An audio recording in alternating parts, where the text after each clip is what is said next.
So yes, our presentation is entitled Bridging Barriers, Culturally Responsive Mental Health Services for Newcomers. If you were in Metropolis, we were there in Halifax, and maybe we've seen a number of you there. But if you weren't, we are here today to share with you. We're going to start off with a land acknowledgement. And this land acknowledgement was inspired by Jamie Harmon, who's a Métis woman that I met several years ago.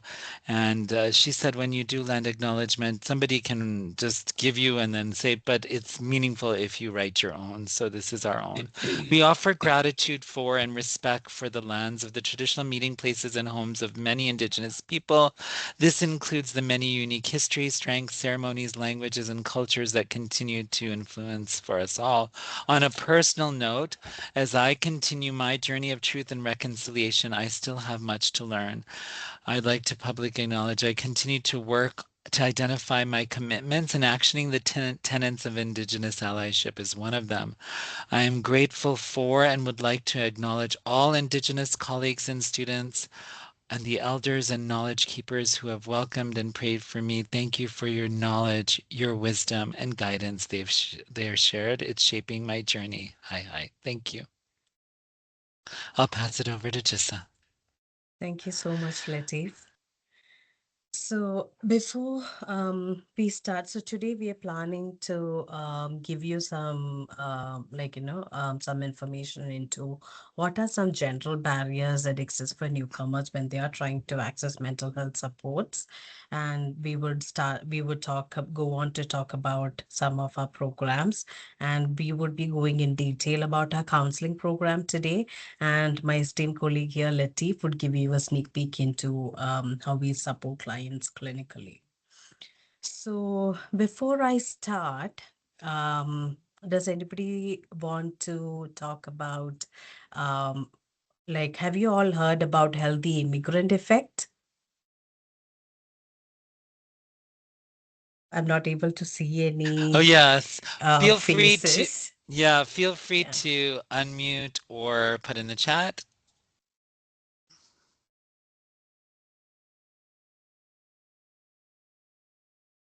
Maybe People are Rafi can putting help yes, yeah. us if you Hmm. are able to see You have no, yeah, any chats. chats, yeah. So we have a What do couple you of yeses and a couple of nos in the Mm-hmm. chat. I have What do not, you yeah. think is healthy immigrant effect?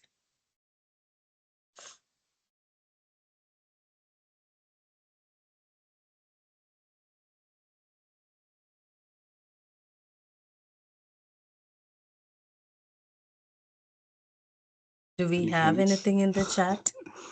Not yet? No, just no, nope. No problem. Just Okay. So, healthy immigrant effect. So, research shows that newcomers arrive healthier than the general population. So, when they arrive in Canada, they usually have lower rates of depression, anxiety, and chronic illness. But after they stay here in about 5 to 10 years, this starts to decline and their mental health starts to worsen. So, this is called healthy immigrant effect. And what do you think are some predictors of mental health decline? I've put some here already in the screen. So, credential non-recognition, housing insecurity, loss of family support networks, experiences of racism, discrimination, social exclusion, language barriers to accessing supports, system barriers that exist. Anything else? Would anybody like to add?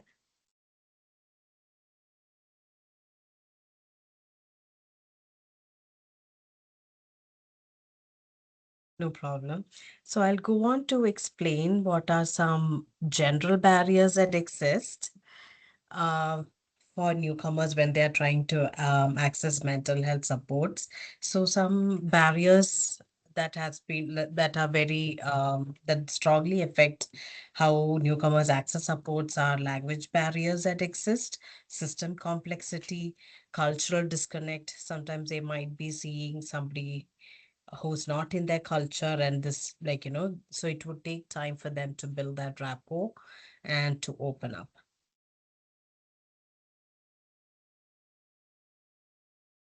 Some of the other barriers are stigma that exists in some communities in accessing mental health supports. Then, once you're finally trying to access, there would be huge wait times that exist. Then there might be, like, if you're employed, you will have insurance. If you're not employed, then that's a problem. Sometimes even with the benefits, sometimes you would have some insurance gaps that exist. And most of the services that exist, they are diagnosis first models mostly. So these are some general barriers that exist when newcomers are trying to access mental health supports. So as I mentioned, the newcomers who arrive healthy with a lot of hope, skills, and resilience, they run into various barriers while they are here. And this is where TIES comes, and we try to help clients. We try to bridge the barriers that exist in whatever way possible. And eventually, we help them to feel belonged again. We try to help them to be stable, to have that community feeling, and to provide that sense of well-being. So I'll start with an example. The name had been changed. So let's imagine the name was Amina. Amina arrived in Canada with two children and a degree in engineering. Here she works night shifts at a warehouse. Her children are adjusting to school faster than she is adjusting to life. Her friend notices changes in her and suggests counseling.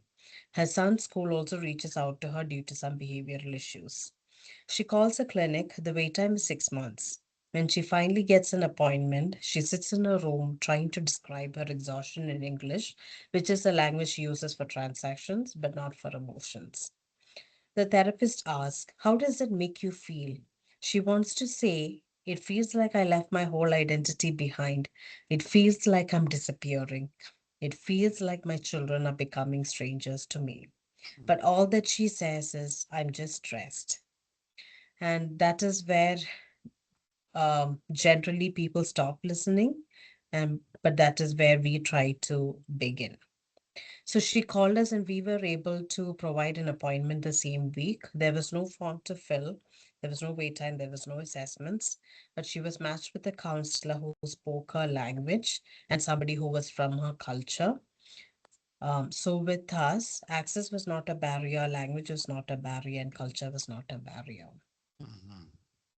So I'll talk about our counseling model first, and then at the end, I will talk about our other mental health support programs. So coming to our counseling model, we are able to see anybody who's 6 years and above. And we try to be multiculturalistic and multilinguistic. We have many counselors on our team, and our model is built for inclusion. So we try to make it as low barrier as possible and make it easily accessible for clients. So we have 16 languages currently, including English. So English, Ukrainian, Russian, Hindi, Igbo, Luganda, Punjabi, Rotoro, Tagalog, Tiswana, Turkish, Farsi, Urdu, Yoruba, Spanish, and French are currently the languages that we are able to offer. Now, if any client doesn't speak any of these languages and English, but if and our counselors also don't speak that language, then we would try to support the client with certified interpretation services. So, and we offer the sessions in person, online, and by telephone, depending on what the client preference is. No referral is needed. It's open to anybody in Calgary. We don't charge our clients. We don't have an intake form. So the first time the client sits with the counselor, that is when they might actually be getting the chance to open up about the kind of issues that they've been having. We don't ask for any ID proofs. We don't however, we don't do any assessments. We don't do any diagnosis or we don't provide any reports. If needed, we are able to provide attendance letters for the counseling sessions that you've taken. And we follow a brief intervention model. So on average, we provide around 5 to 6 sessions. So this is briefly about our counseling program. So, so we try to be as culturally responsive as possible. So our counselors do talk, most of our counselors do talk in other languages well. And it's not just the language, so they also do understand the cultural context, family dynamics that the client is coming from. So it's a community reflective workforce that we have, and we try to center the client's world, and we try to start with the client's strengths, their story, and their culture, and Latif would go details into that. And we also have psychoeducational approaches with our other mental health support programs we have. So the client contacts us first, or it can also be referrals. If it's referrals, you can just simply email us, and we would be able to help the client in booking in. We try to pair with a counselor who reflects their language and cultural background. However, having said that, we also do get exceptions sometimes. Sometimes the clients will come to us and say they don't want anybody who is from their culture and community. In those cases, then we do honor that, and we do help match with counselors from other community, other cultures. Then during the first session, the counselors will go over the consent with you, and we after the consent is being provided by the client, then they start with the client's goals, and then we start the journey there. I'll now pass it to Latif to kind of give you an idea about how we support clients clinically. Thank you, Jessa. Again, it's an honor and a privilege for us to be here. This is very near and dear to our heart. I have been in the counseling profession for over 25 years now. I'm dating myself. I've come to appreciate the complexities of human emotions and human relationships, not only as a registered clinical social worker, but as a therapist and as a clinical supervisor. We do have several practicum students that also come to ties that we accept, and they do their either 400 or 500 hours of practicum at the master's level. In terms of therapy approaches, we have narrative therapy, and I'll go into that a little bit more later, relational cultural therapy, acceptance and commitment therapy by Russ Harris, person-centered therapy, of course, CBT, which was the first wave, cognitive behavioral therapy. And as just I said, we treat ages 6 and above. So we do play therapy. We have counselors that are trained in play therapy. And then we do internal family systems, which is Frank Schwartz's work, IFS. And we do trauma in terms of accelerated resolution therapy, which is ART and the 40 lateral movements. And so first there was EMDR that started by Francine Shapiro. Now ART is the cutting edge. So we do offer the ART, but not EMDR. Okay, thank you. So solution focused is a modality that we do train our counselors, and so in this respect, the client is the expert of their own lives, right? It focuses on the solution the client wants, not the problem. What can be done, not what can be changed, and the therapist's job is really to identify what can be changed, right? Because the only constant is change. Why we use narrative approach. Narrative therapy was developed by Michael White and David Epstein, and it's based on a simple but powerful idea. People are not the problem is the problem. So it views individuals as separate from their struggles and understands identity is shaped by stories. Stories are influenced by culture, power, migration, and symptoms. There is a concept that we talk about in narrative therapy called sparkling moments. And why narrative therapy works with newcomers is that it's non-pathologizing, right? It a Western therapy often focuses on individual pathology and diagnosis and symptom reduction. But narrative therapy instead asks, what stories have shaped by you?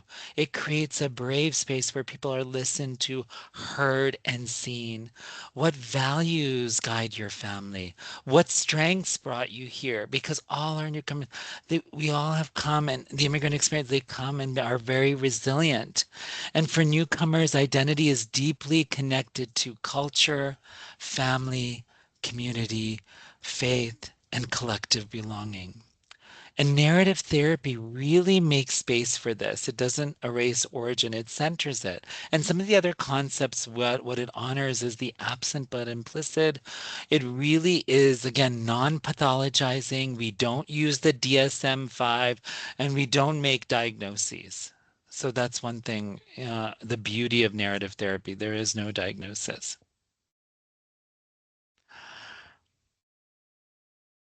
Okay. It externalizes, if we can go back Yeah. to the one, yeah. So it externalizes, so externalization is a concept in narrative therapy. So instead of I'm depressed, I'm failing as a mother, my child is difficult, we explore what sadness began influencing your life? How has migration stress affecting your parenting? When does worry take over your son? So really, the acknowledgement is huge in this modality, and the shift reduces the shame and the feelings of worthlessness. As we know, guilt is I made a mistake, shame is I am a mistake. It's very internalized. So this is really shifting this. And for newcomers, and just I mentioned this earlier, experiencing credentialing loss, identity disruption, underemployment, language barriers, it can be painful and scary at the same time. So shame and feelings of worthlessness are often the heaviest burden that we see in the counseling realm. So narrative therapy reduces self-blame and restores dignity. It respects migration as a story and not as a symptom. I believe if we, quote unquote, shift our view as humans from symptoms to survival strategies that our newcomers come with, that's where we make space for compassion and healing. Because migration is not just an event. People leave their status, their community, professional identity, and extended feeling, family, right? So narrative therapy really helps the clients reauthor their story, right? It's rewriting the script. It's integrating the past and present, right? It's naming their resultant, right? To name it, to tame it, reclaiming their identity, right? Instead of I used to be someone, it becomes I'm someone who crossed oceans and survived. Okay. It also counters systemic oppression. So newcomers often internalize that internalization can lead to distortion. They don't know if they're coming or going. Racism becomes I'm not good enough. Credential rejection we often see as I'm not competent enough. And accent discrimination becomes I shouldn't speak. Where of course they need to be spoken. They need to be listened to and heard and seen. So narrative work really examines those dominant societal stories. So who benefits from these narratives, who is marginalized, whose story is missing. It gives credence, it's empowering, it's deep pathologizing. And the shift of the focus is we come from a trauma-informed lens, what's wrong with you to what systems have made this harder. Okay, so reflective path. So step one, we identify a problem set. So we're really taking a problem saturated story. So think of a client who says, I am the problem.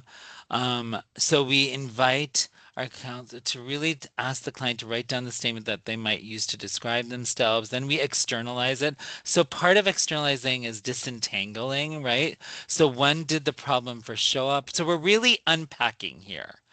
Okay, and step three, we're finding the exception. Tell me about a time when the problem did not have power over you, right?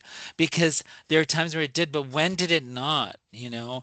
And for the sake of time, we're not going to break people into groups, but I just wanted to show this model and then debrief. How did that externalization change emotional statement? What does this mean for newcomer clients carrying shame?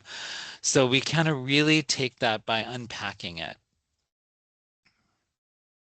Why it works clinically, it builds safety quickly. As we know, trust is earned. Clients come to us, there's a whole dance, trust versus mistrust, approach versus avoidance, right? Clients feel heard. It increases engagement. Clients become their own active authors. They're not passive recipients of care. It strengthens identity, especially critical during these migration transitions. it enhances cultural responsiveness because clients define their meaning, not the clinicians. It shouldn't be, we come collaboratively alongside, we shouldn't be patriarchal come in, right? And well, that's why it works clinically. A brief example, a mother says, I'm a bad parent, my child doesn't listen anymore.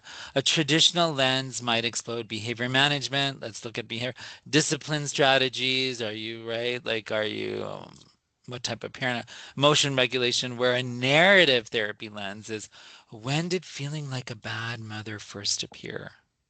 Right? What expectations did you bring from your home country? Let's face it, we live in a world of expectations, right? Our families have expectations, our employers have expectations, we have expectations from another, right? We all live in a world of expectations. How has migration changed your parenting role?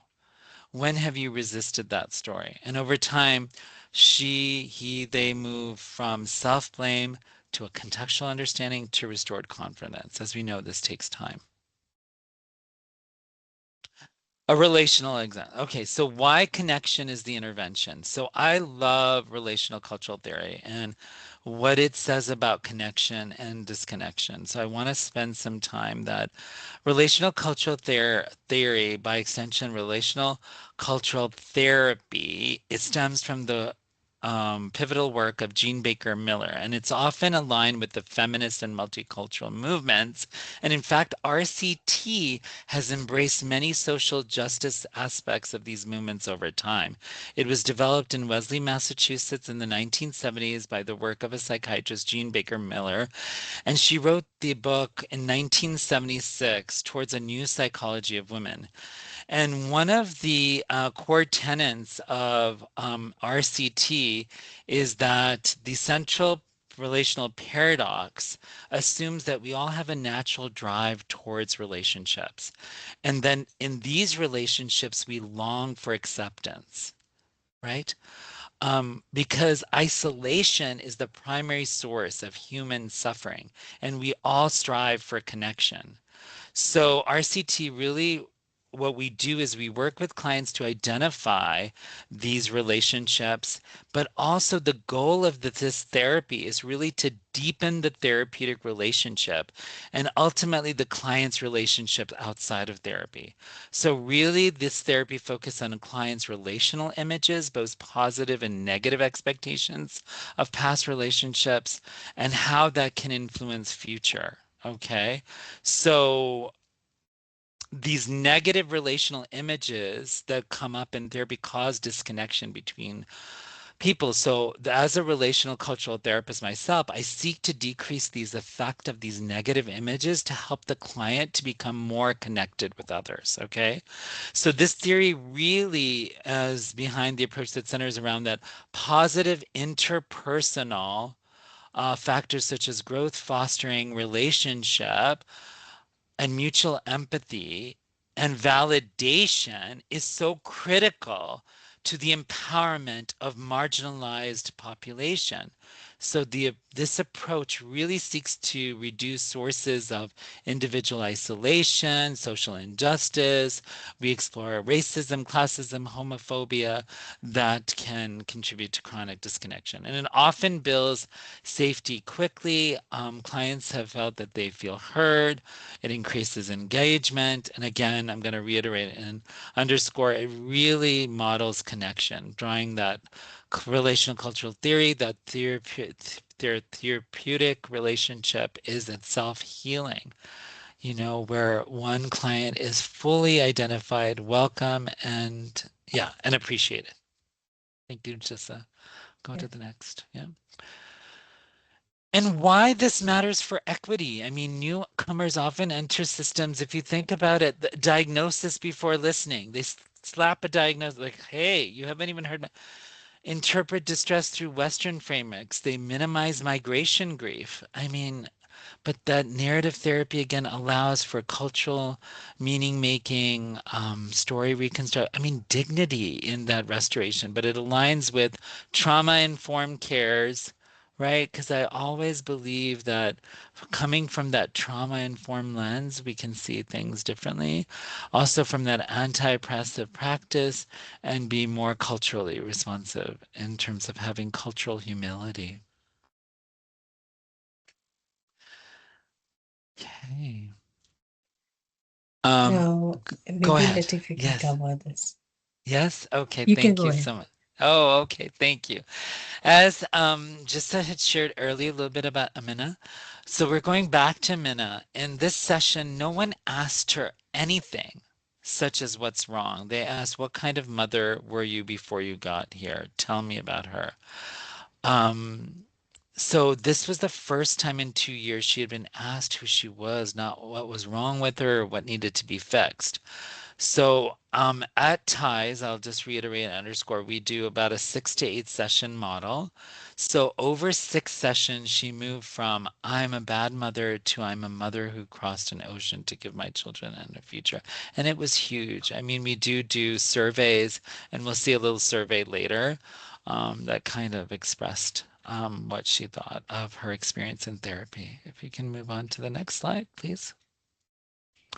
So when someone has crossed borders, survived disruption, and is rebuilding their life, the most ethical place is to begin with their resilience. And I want to also take a moment to quote Maya Angelou. She says, "I've learned that people will forget what you said, people will forget what you did, but people will never ever forget how you made them feel." Definitely. Thank you for that, Latif. Oh, you're welcome. So I'll come back to, so with our counseling model, we had been offering around somewhere around 250 to 400 sessions on a monthly basis. And currently we have 16 languages, like I said before. And that keeps changing depending on our counselors' availabilities, and even wait times changes depending on our counselor availabilities. But if you have a client who speaks English, sometimes even the same week, we are able to book in the client. And depending on the language, that would keep changing, but mostly within 1 or 2 weeks, we are mostly able to book clients in. And on average, we provide around 6 sessions, and the clients are free to access even by themselves. Coming to some of our support groups, we run a Circle of Security Parenting Therapeutic Group in cohorts. So currently we have a cohort running, and we had a lot of interest from Mandarin speaking clients. And we are currently running this group in Mandarin, and we are almost at the end. We have one more session. And then I think we would take a pause for summer, but if you have any clients, feel free to let us know and we can add them to our wait list. Um, yeah, so that's with the Circle of Security Parenting Group. Then we also have a moms group that we run every Wednesday at a Thais Westerns location from 10 o'clock to 12 o'clock. Feel free to come if you have time. We have another after school hangout group that we are running for the youth. We just started it now. We just started last week. We have planned it until the end of summer. So that is so any youth can come get support with something that they like. They are free to even come here and do their homework. We have two amazing staff who are experts with youth, so they would be helping the youth who would be coming for those sessions. Then we also have a project that is running mainly for Iranian families in Calgary. As part of that, we have a youth hub, we have a career club for Iranian community, we have a separate moms group just for Iranian moms. And this is a project also running until the end of December. Then we have two collaborative projects. One is a crisis support program, one is a system navigation support program. So the crisis support program, which is called Bench, is we run it in collaboration with the District Center, Center for Newcomers, CCIS, and TICE. So basically, under this project, we offer support, cultural specific and language specific crisis support within hours to clients. So, and this is not, this is only by referral. And mostly we get referrals even from District Center when a language specific support is needed. So if you have any clients who is in crisis and the crisis just needs response within few hours, then bench would be the perfect place that you can start with. We have another mental health system navigation program called Tapestry, and this is a collaborative project with CCIS. And as part of the project, we have a system navigator who does mental health system navigation. And we also try to tap into various communities and try to support individuals from various communities. To wrap it up, I'll just go over.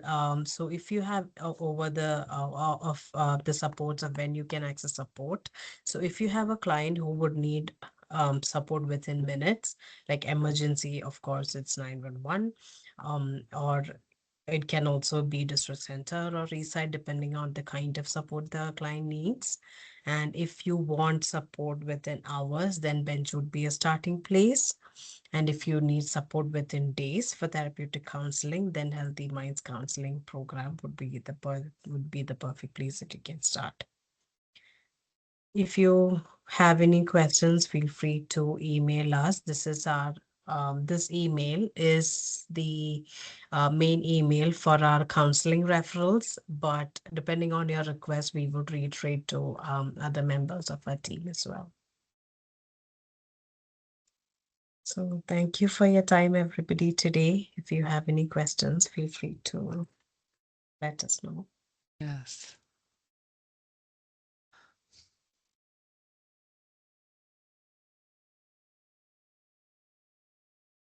Thank you so much, Jisha and Latif, for the wonderful, informative presentation and sharing about the really great and phenomenal project. Thank you so much. Oh, you're welcome. Thank you, Rafi, for your kind words. Please. So, Rochelle asking, this is amazing. What do you need from us? If Sorry, I didn't get you, Rafi. I didn't.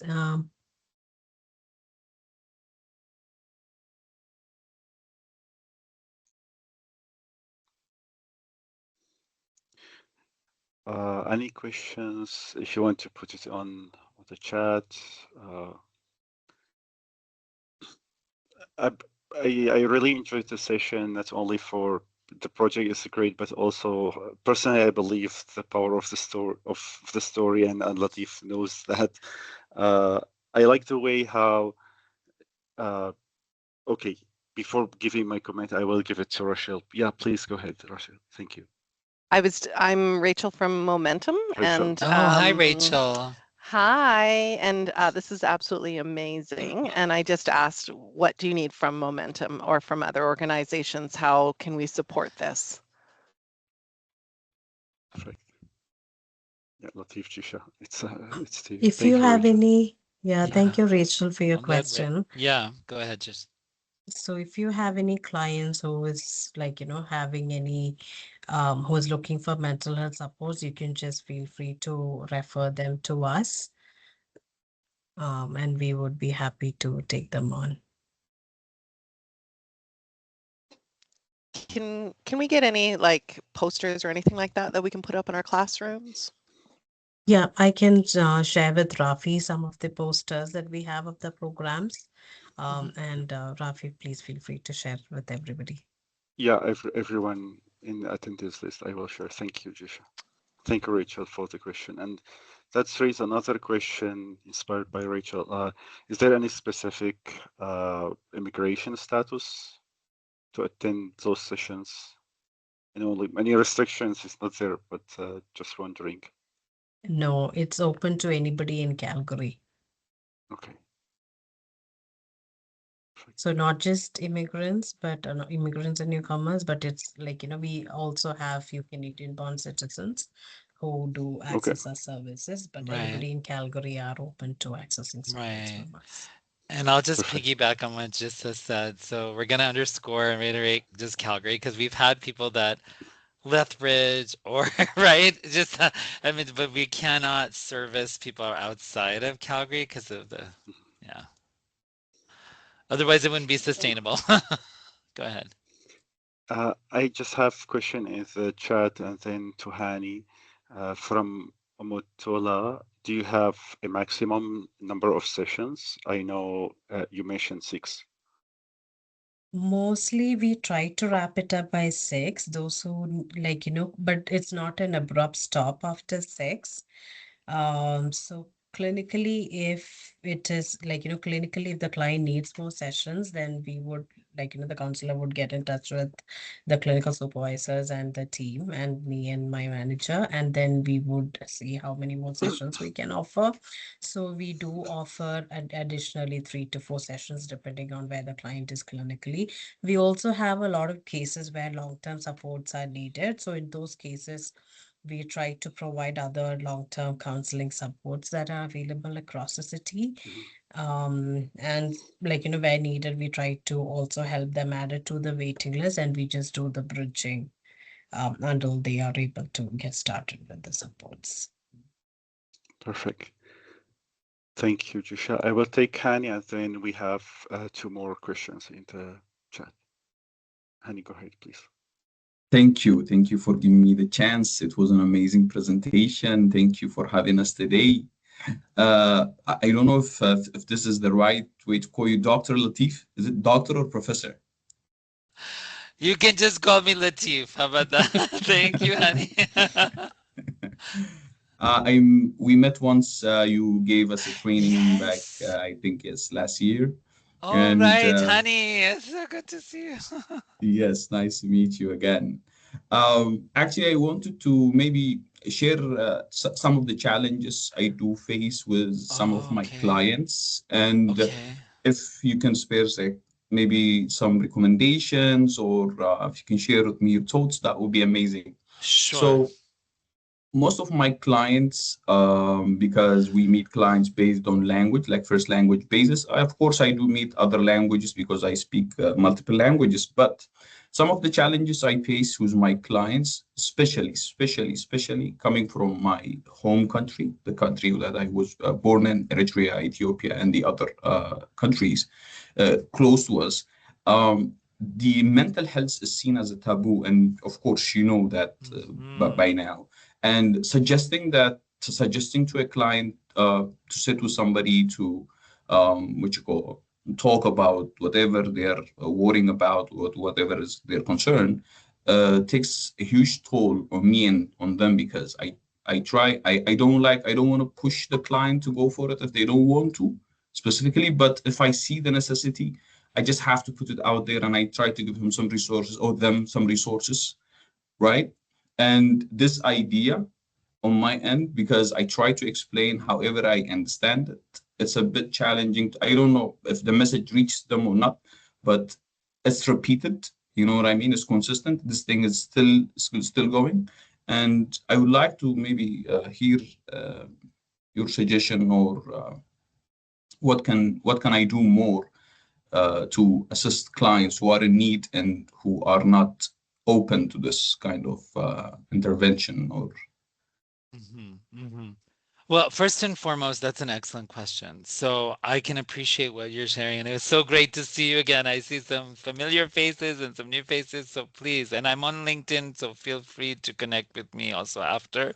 But what I would like to share in this brave space is that I believe in the power of groups. So inviting them, even if they want to come just for one, because that's where identification can happen. Like, for example, just to mention, we normally would have the circle of security, right? Like we've started it in Mandarin, right? Just that because we found the need of the community. So sometimes, and you said, you speak Eritrean, you're from, you know what? Like having somebody else, like walking into a group situation, not feeling isolated and alone, and knowing that there's somebody else there that I can identify with me is huge. So sometimes individually it becomes is us versus them, that they don't want to, nobody wants to admit that they have an issue, right? Because what is denial? It's not just with alcohol. It's a defense mechanism that we use to protect us from a truth or reality that we don't want to see. Because if we admit, let alone accept, we might have to do something about it, and we might not be prepared. And then it's layered with culture and expectations. So I get it. So sometimes, if there's a group out there in that first line, or something that they can come to, just having that. I always say, I'm inviting you. It's an invitation. You have nothing to lose. Go to this group. And then if this group, you know what I mean? It's like a start. It's like an opening, right? Um, yeah. I hope that helps. And I know we have other questions, but I hope that helps you, Annie. Thank you. Thank you very much. You're Thank you. welcome. Thank you. Thank you, Hani. Thank you, Latif. I have 3 questions now. So, what Okay, are go the ahead. best practices for working with interpreters? Okay, I'll let just take that one. Yeah. So, I mean, we only use, like, for, I know a lot of settings, people often use their families for interpretation. But for counseling, especially, we do not use family as interpreters. We do book certified interpreters from outside. So they also have undergone the training on how to interpret for counseling sessions. So they also know to keep the confidentiality and all the other things that are, like, specifically needed for counseling. So yeah, I mean, just to say, best practice is not to use your family for counseling sessions, especially. And even for medical stuff, like even AHS and all, like, and the doctors have the ability to kind of use certified interpreters. So I think we should empower our clients to request for certified interpreters in some situations. Thank you. The next question is, any cost at any point or sliding scale? No, it's free of Yeah, charge. free of charge. Yeah. Only thing that we request from clients is if you need to cancel your appointment or reschedule, please let us know 48 business hours in advance. So that way, like, the money is not getting wasted because we do pay our counselors. We have counselors, professional psychologists, and social workers on our team. So, and somebody in, like, if you're able to let us know early, somebody else can take that slot.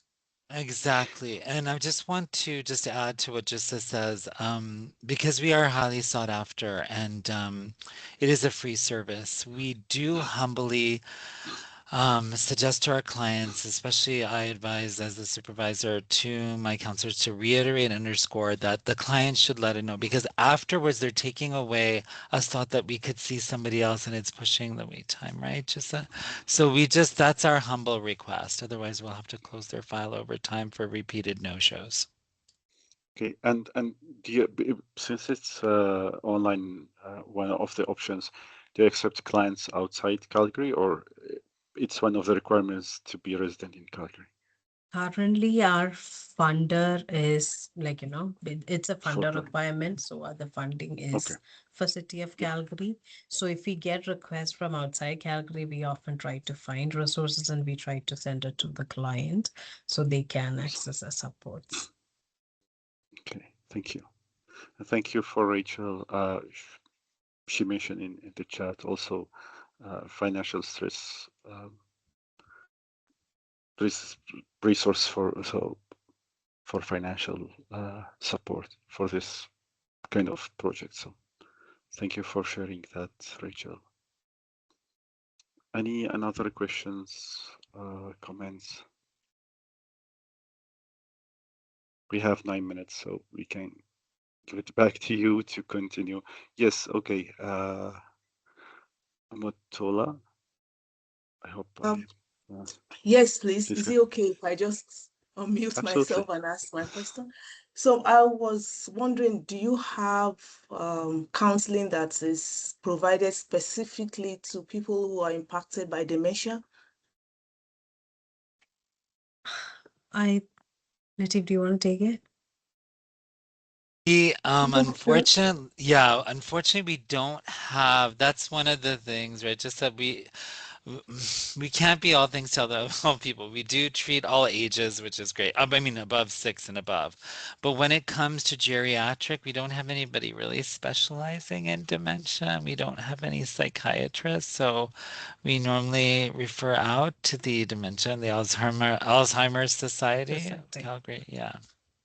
But Oh, that's a okay. great question. Thank you. Yeah, thank you. So the reason why I asked is because sometimes we find people who are caregiving to people who are living with dementia, and sometimes those caregivers do need some counseling support. So I'm wondering, that's why I was asking the question, wondering if some of the counselors can understand from these people's perspective, what they're going through. Yeah, but I guess, Absolutely. And that's something we can, like, for you bring up really, I'm gonna tell you that's such a great point that the caregivers, they need therapy themselves because they are burning out. They have compassion fatigue, right? Because they're the primary caregivers and they need also a space to, yeah, so we can see them. okay, thank you, Latif. You're most welcome. Most welcome.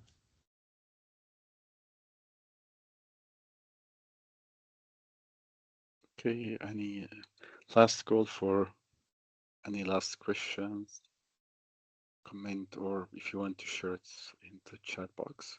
Yeah. So, Jisha, if you want to share the flyers, and I will make sure to share it by today or maximum tomorrow with everyone who attend this session by email for sure. I will definitely share the Thank you so flyers much. of all our programs.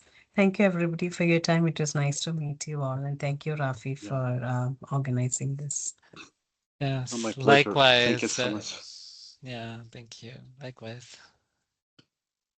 Yeah, and thank you everyone for joining. I know it's lunch and learn, so I hope you enjoy your lunch and absolutely enjoying this session. So have great rest of the day and see you next month with a new lunch and learn. Thank you. Thank Thank you, you. Jisha. Thank you, Latif. Thank Thank you. you so Bye bye. much.